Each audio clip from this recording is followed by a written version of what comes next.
Jesus, that is creepy. Ah. Freaking Death Note. Stop being creepy. Ah. Freaking the Death Note DVD. Like when you're just on the main menu, like every 20 seconds it just flashes someone's horrific face. I think I was just Light's eye.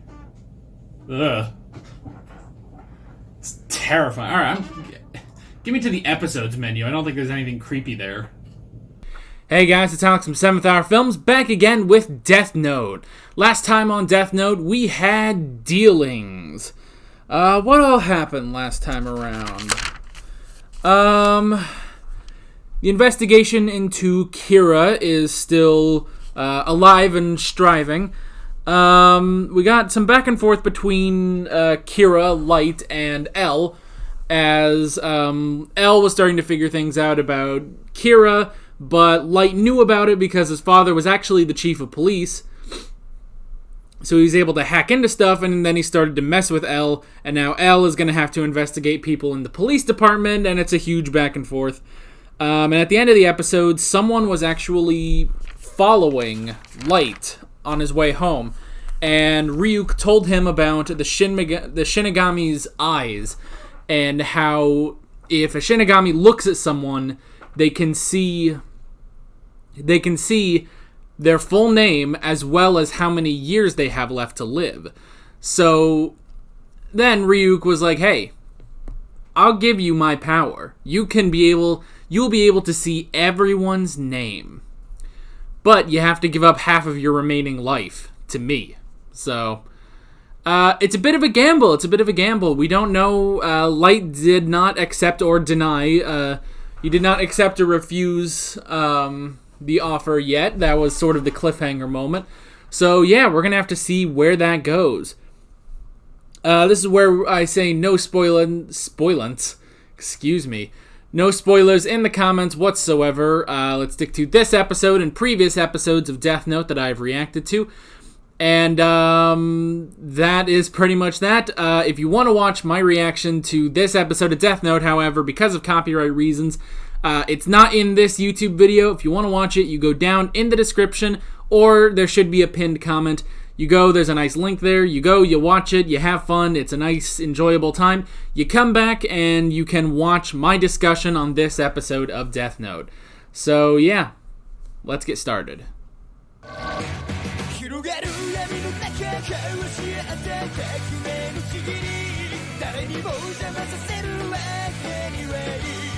Oh my gosh. This show, man, this show. Alright, you know, I have been saying over the past couple episodes, it's like, okay, how do we keep going on for like 37 episodes or whatever? They're figuring it out. They got it. I should not doubt the great Death Note. They know what they're doing, and Light sure as shit knows what he's doing. Oh my gosh. This friggin' show. I do love it. I love this show immediately. I'm so happy. The two anime that I'm watching right now for the channel, man, they have really impressed me. Which is great. I love that. So yeah.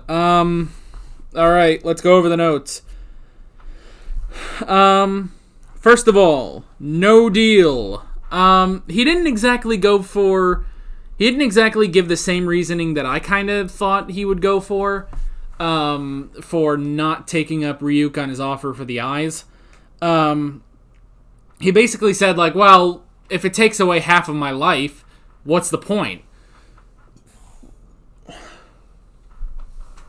Because, you know, he wants to be the god of this new world, and he wants to do that as long as possible, so yeah, so it makes sense that he wouldn't want to give up half of his lifespan just to have this power.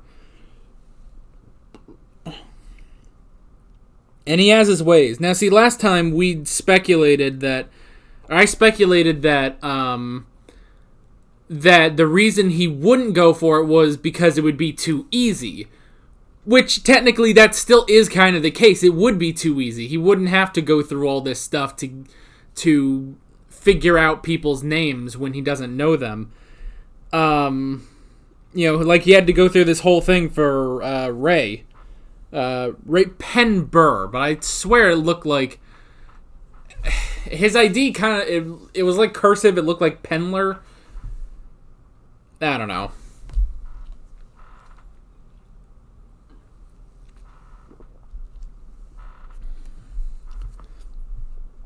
But that was clever. Now, see, I would... I don't know. I kind of feel like you should not give up. I feel like you should not kill him now. I feel like that would put you... I think that would make it, like, obvious that it's him. You know? But I don't know. But yeah, okay, so yeah, no deal. He doesn't want to lose... years off of his life, basically, because he wants to keep doing this as long as possible. Now, I wonder which will come first. Light's death or the Death Note being filled. Like, how many pages does this Death Note have, I wonder? I don't know. Okay, we had that little talk about the Shinigami realm, where Ryuk was like, it's kind of rotting away, it sucks, we don't really have anything to do, and we keep writing down human names because no one wants to die. So now, Light said something like, you guys are probably going to have to help me out with this in the comments. Light said that, maybe you should take what you have learned in the human realm and try to basically change the Shinigami realm. I don't quite understand what exactly he would take. I'm not sure. And, we saw all the other Shinigami, like, they were questioning where Ryuk is, and they were like, oh, well, maybe he's stuck with some human in the human world. And they're like, that's gotta be boring. But no, it's actually not. Ryuk is having the time of his friggin' life doing this. He's having so much fun because because he found the right person. He found the right person to take his Death Note, basically. So yeah, so I'm not quite sure like what he would change about the Shinigami realm based on what he has seen in the human realm. So maybe you guys can help me out with that in the comments. I wrote down circumstance. I didn't even realize that this would be possible, but Light can change, because, the cause of death, Light can, write down the cause of death. This was established in the first episode. He can leave it blank, in which it defaults to heart attack. He can write down heart attack, and then he can get more specific about it. But he can also write, many other forms of how the person actually dies. But now he can actually make it even more like, he dies after he shit himself 18 times at this point. But, so yeah, he can pretty much take control of the person completely as long as he kills the person, basically. So that's interesting. However, there are limits, technically. There are limits not on what the Death Note can do, but what on the person can do. He tried it out. He's like, okay, well, in 1 hour before his death, he stands in front of the Eiffel Tower. While that's not possible in 1 hour to go from Japan to Paris. He said that. And, he said, one of them will draw a picture of Elle's face. They don't know Elle's face, so it doesn't matter. It doesn't work like that. So that's interesting. It does put a limit on what he can do, but I do like how much Light takes advantage of the rules of the Death Note. Like, this is like some lawyer level, like, understanding the fine print, basically. It's like, I really like that when there's an established set of rules and a character just completely and 100% understands and takes advantage of the rules, basically. It's one of the greatest things ever when you can do that. Working how clever. It's like, okay, you have a set of rules which kind of limits what you can do. The challenge is, how creative can you be with these rules? And Light has figured that out, basically. Light is, analyzing every portion of the rules of the Death Note in order to take full advantage, to get as creative as he possibly can, basically. So that was definitely interesting. Okay, the bus jacking. Very clever scenario in doing this. Having all of this sort of happen. So he sets up this whole thing because now the FBI agent did not suspect him of being Kira. He was, so basically L hired the FBI to tail certain people that were related to the police department and just basically see if they were suspicious about anything, about one of them being Kira. And this FBI agent, Ray Penber, that's why he was tailing Light. But the thing is, what Light didn't know if, he didn't know who he was. That's the issue here. He only suspected that this guy worked for L, but he didn't know how much this guy following him actually suspected him of being Kira. So that was definitely interesting that, he basically, because, we saw Ray was kind of thinking to himself and he was writing down notes about Light, and he was like, okay, when he's, he goes to school, and then when he's not in school, he crams for school, and on his days off, he goes on dates. Normal teenager, I don't suspect him of being Kira. And that was it. But he was like, all right, I'm going to complete my investigation. I'm going to complete my, surveillance. After today, that's it. I'm not going to follow Light anymore. He's fine. He's not Kira. But then Light, basically, to confirm who he is, sets up this whole thing. But he sets up this whole thing, and his poor girlfriend, basically, gets roped into this. And so he sets up this whole thing in order to have Ray give up his identification, basically. So that was very clever doing that. And he even Ray was kind of like, oh shit, I gotta give up my name to him, but I have to. And, he also didn't suspect Kira of being involved in this. He was like, okay, I still don't suspect that Light is Kira, because if he was, he could just kill this, drug guy with a heart attack.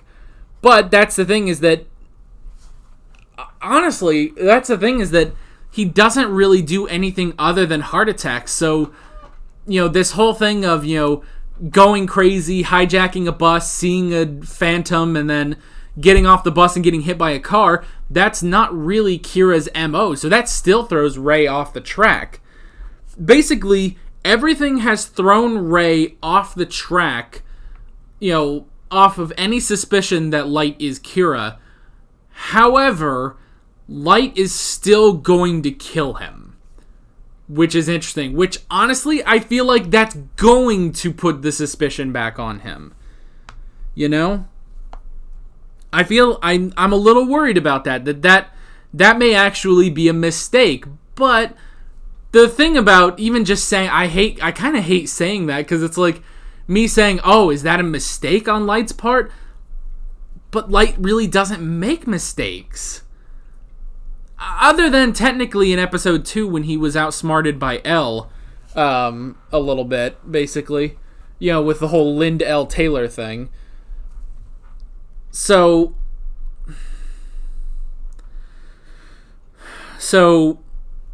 yeah, it's like, I don't really want to say, it's like, is that going to be a mistake on Light's part?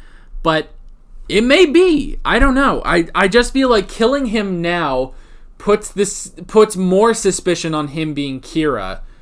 So, yeah, we're going to have to really see about that. But this whole thing with the bus jacking was incredibly brilliant,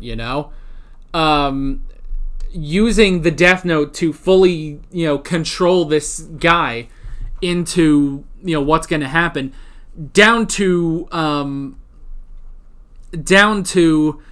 dropping the note that we all thought was his note to Ray, or to his girlfriend. And so, the criminal picks it up and is like, oh, it's just a date plan, whatever. And it's like, well, no, that wasn't a date plan. That was part of the Death Note that Light ripped out. Which is brilliant, because then he could see Ryuk. And I love Ryuk didn't have a clue what was going on, because, he didn't want to know. Light wrote the entire thing down in the Death Note, but Ryuk didn't read it, because that kind of spoils the fun. So even Ryuk was like, oh, you can see me. Oh, Light tricked you into picking up part of the Death Note. I get it. So, yeah, that's incredibly clever, seeing a phantom. He orchestrated seeing a phantom, seeing a Shinigami.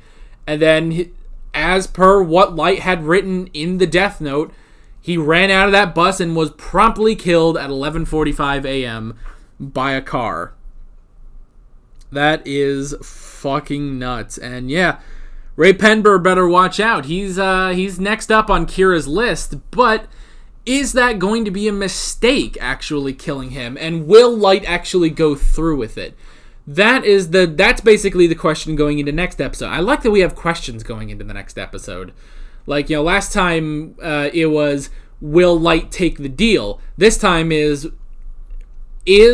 what Light is doing, is Light killing Ray a mistake? That's the question that this episode leaves us with. So we're going to have to figure that out next time. So, yeah, really great episode, very brilliant. Again, showing off how brilliant Light is. I can't wait to keep going. I love this show so much. So, yeah, that is pretty much it. With all that being said, I'm Alex from 7th Hour Films, and I will see you guys next time. Take care. Alright guys, thanks for watching this video. If you want to watch more of my Death Note reactions, you can click on the playlist. You can subscribe if you haven't done that already, and be sure you hit that notification bell. You can support me on Patreon and follow me on social media. Links below in the description. See you guys later.